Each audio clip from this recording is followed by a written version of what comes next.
what assurances can you give that you can implement the breaking down of the barriers that are stopping the implementation of this flood relief scheme? Because I've spoken to people who see this today as purely a cosmetic exercise, a publicity exercise. What real change are you going to deliver for the people of Enniscorthy and Wexford, please?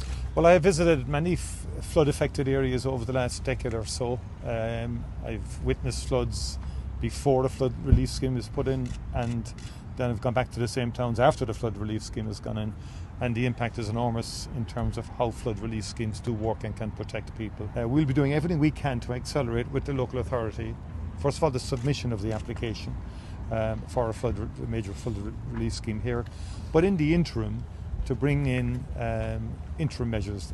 Aqua dams, for example, are being brought in today to protect the unprotected parts of the bank, pumping equipment and so on, and other measures that Minister Morton is overseeing with the OPW, working with the local authority.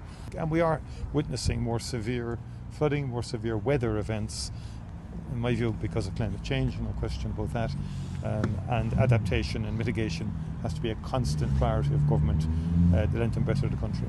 What time frame can you give to the people of this county for this to be implemented? 11 years on, I walk down the same street and nothing has changed. When is it going to change? Can you give us a time frame? Well, I think the time frame is for the short-term measures first.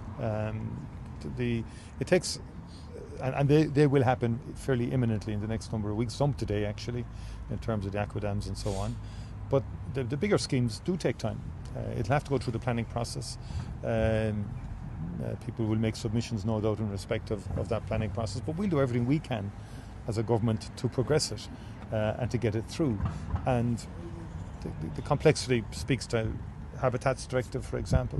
It speaks to various other issues on this river way. Obviously, we believe in the prioritisation of human life and livelihoods and businesses, but without question, we know there's some other schemes. They had been very, very lengthy because of the complexity that surrounds them.